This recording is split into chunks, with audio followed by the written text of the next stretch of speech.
friends, in the last lecture we have discussed the different tribesmen and the areas where they are found. I am Dr. Anand Vardhan, a faculty at School of Heritage Research and Management, Ambedkar University, Delhi.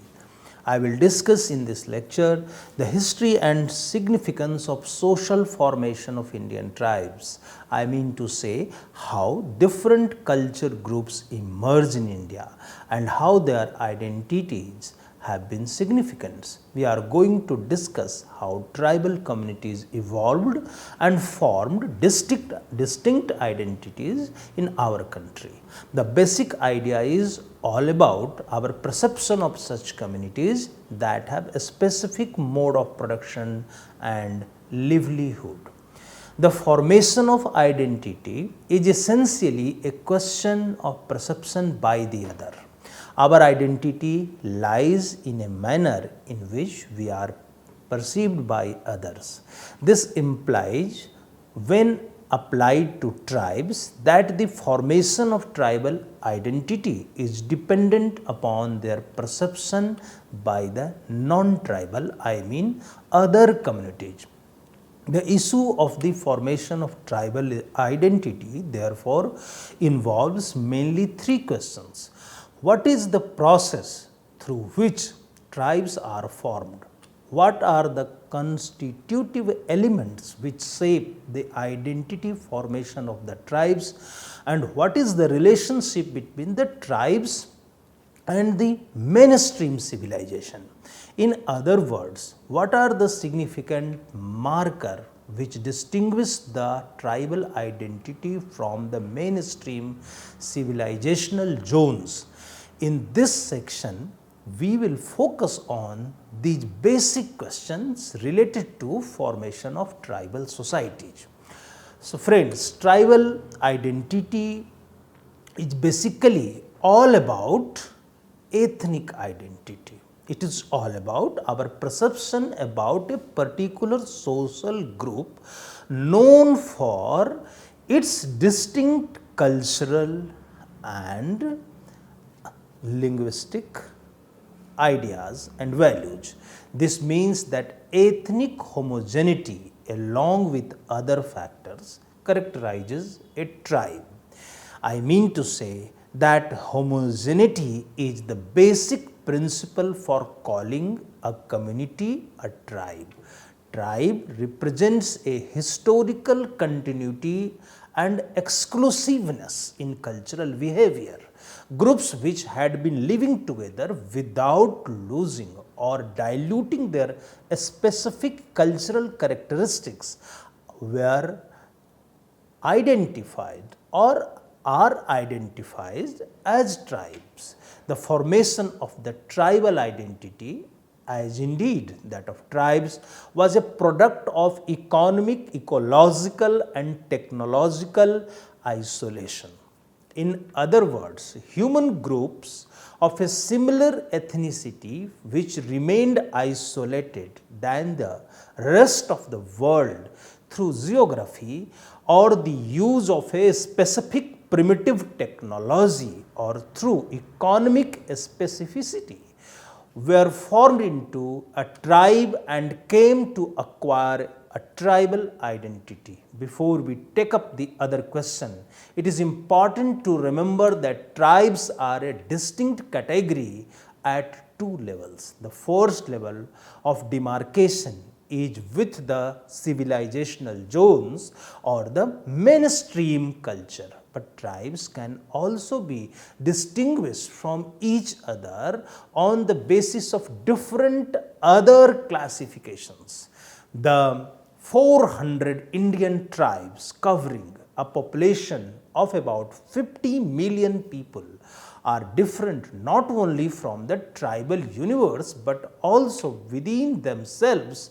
You may find that there are distinct traits of socio-cultural behavior. There can be many parameters for classifying tribes and distinguishing one from other.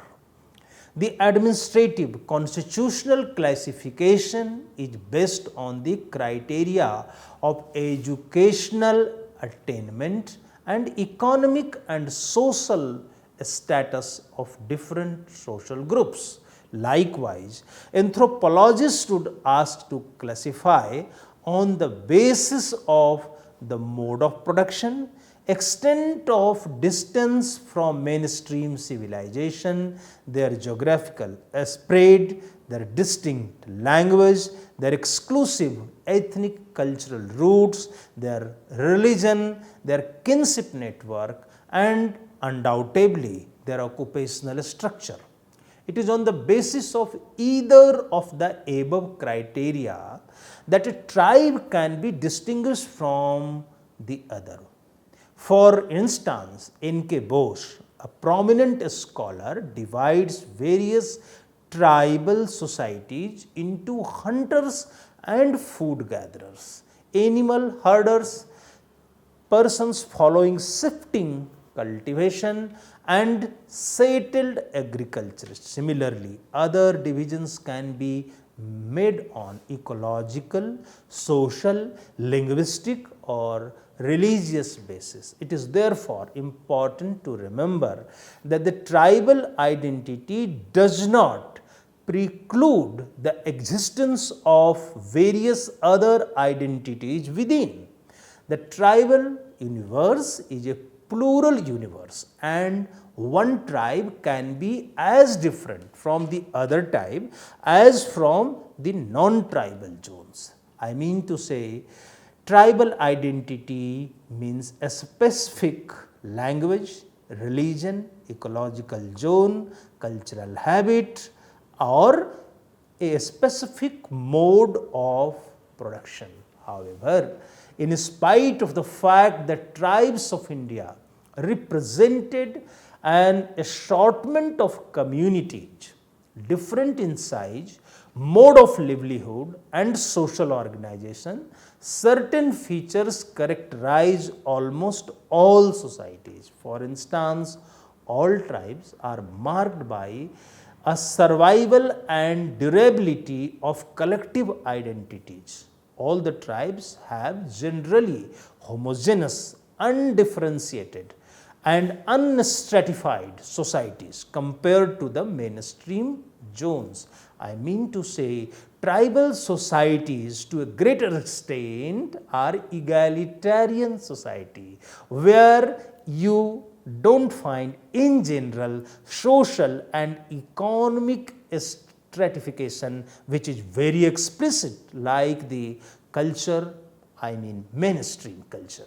There has also been the absence of marked division of labor in tribal societies. The tribes have also had a relatively low level of technological and material base.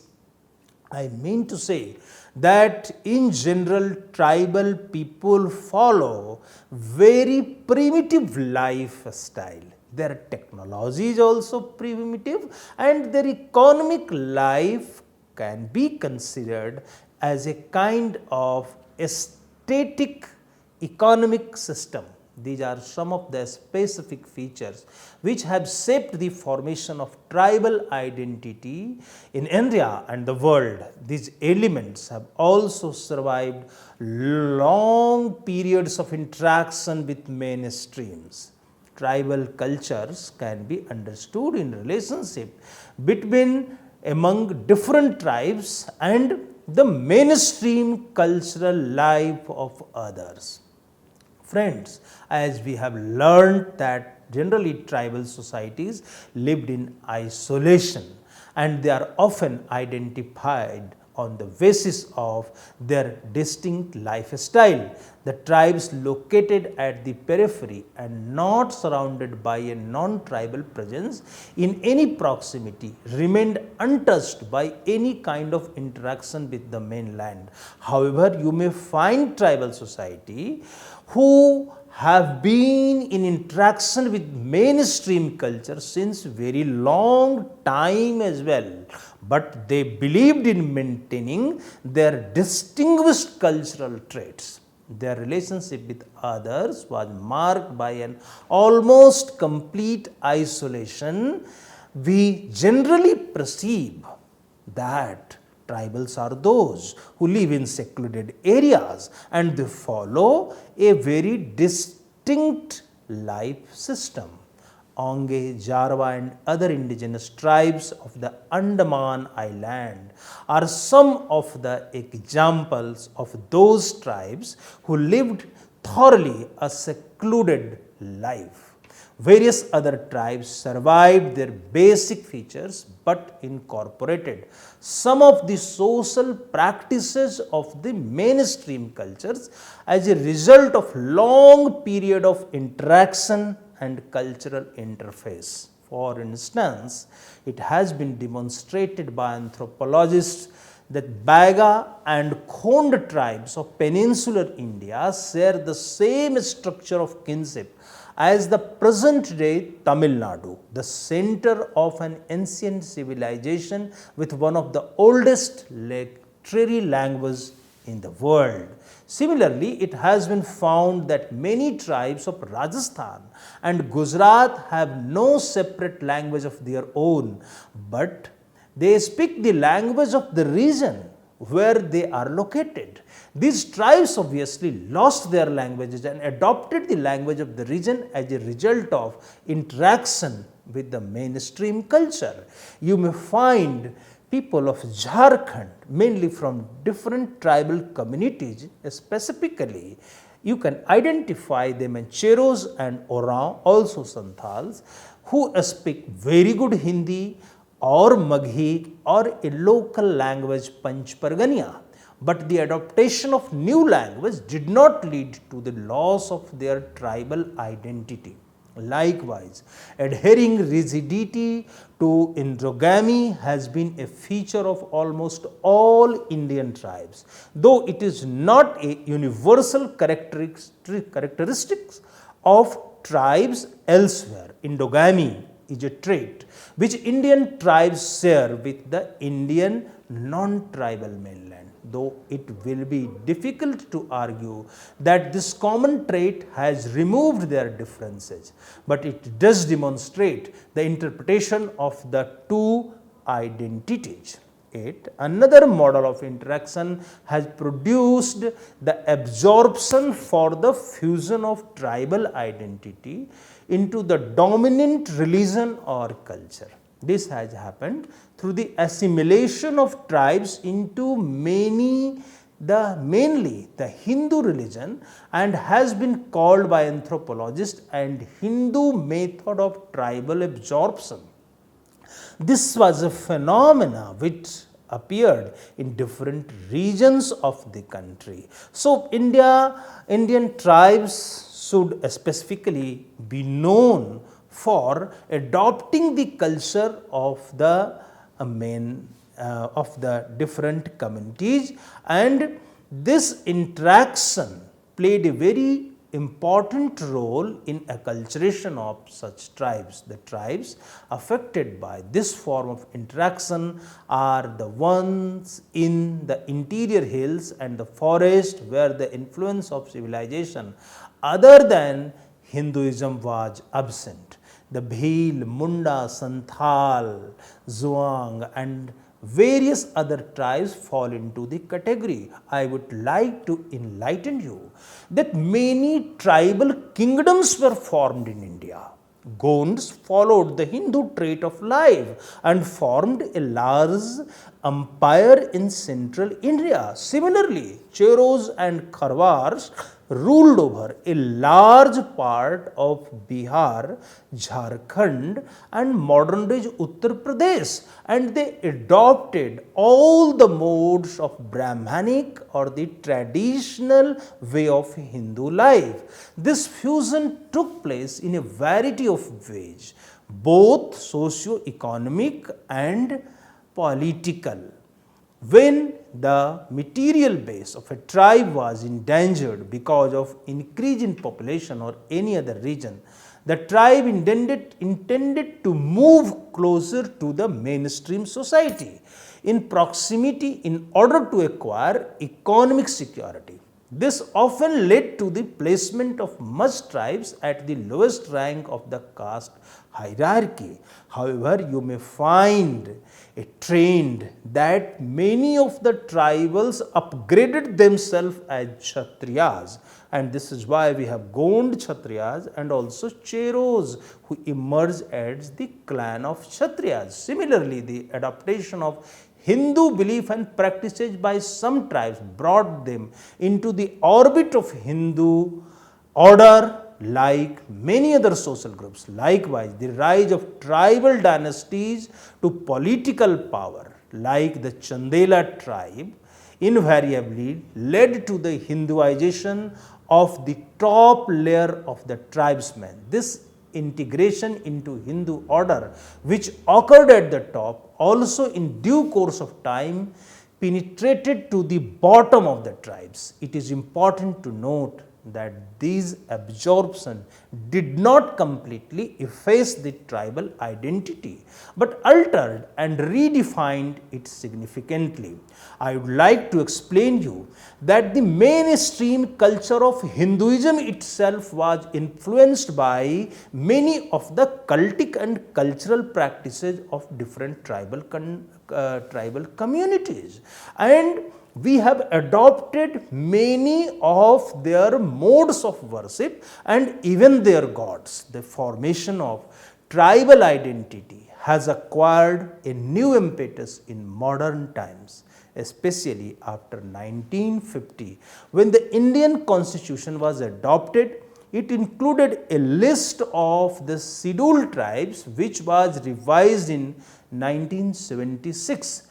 With the official acknowledgement provided by the Constitution of India, the tribal identity has acquired a definiteness and a cohesion which it did not possess earlier. Also, the dividing line between certain tribes and caste groups, which was quite blurred in the past, has now become clearer.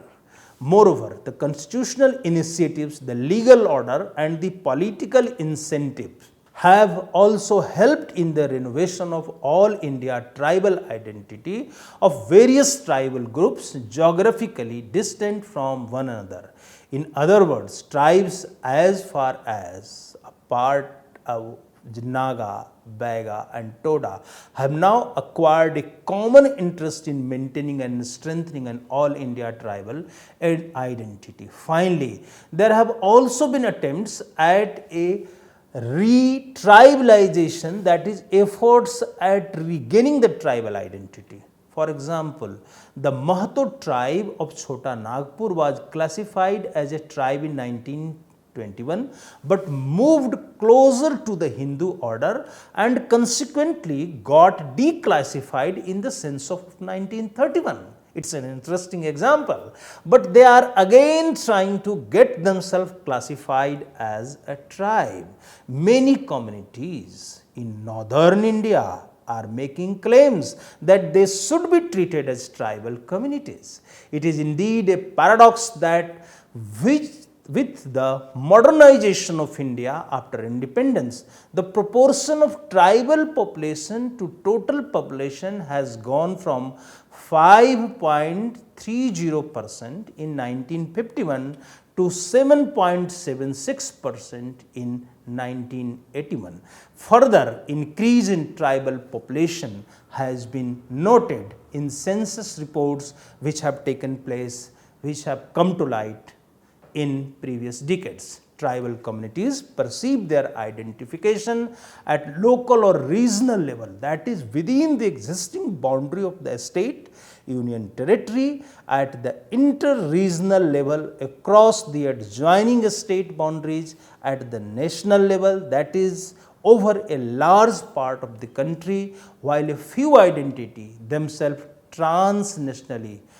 This study, it is important to understand the holistically the entire cultural geography of South Asia, because the present day identity of India as a distinct geopolitical identity after 15th August 1947 may confuse you a little. The following table clearly shows that most of the tribals' identity themselves locally, while few have affiliation with tribals of other regions and a very few tribe have their identity at transnational level. Tribal community also identify themselves by various markers. Each tribal community in general has one identification marker or other. Northeast India stands out in this respect compared to other India.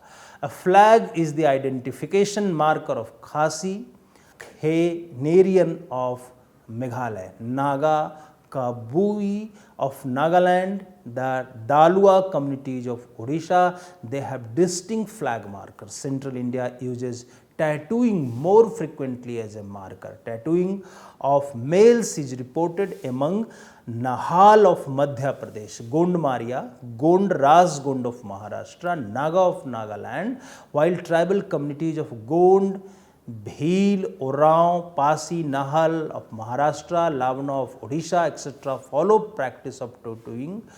Females, Northeast India has a large number of communities with female race as their identification marker. So friends, in this particular lecture, we have tried to understand that how the formation of different tribe has taken place. Tourism is an industry which is both service oriented and deals with vast number of different people and their cultural life. So for students of tourism, understanding the different cultural social groups of India, their identities, their cultural practices, their form of architecture, their cult, their dresses, their languages, is remarkably significant. Thank you very much. Thank you.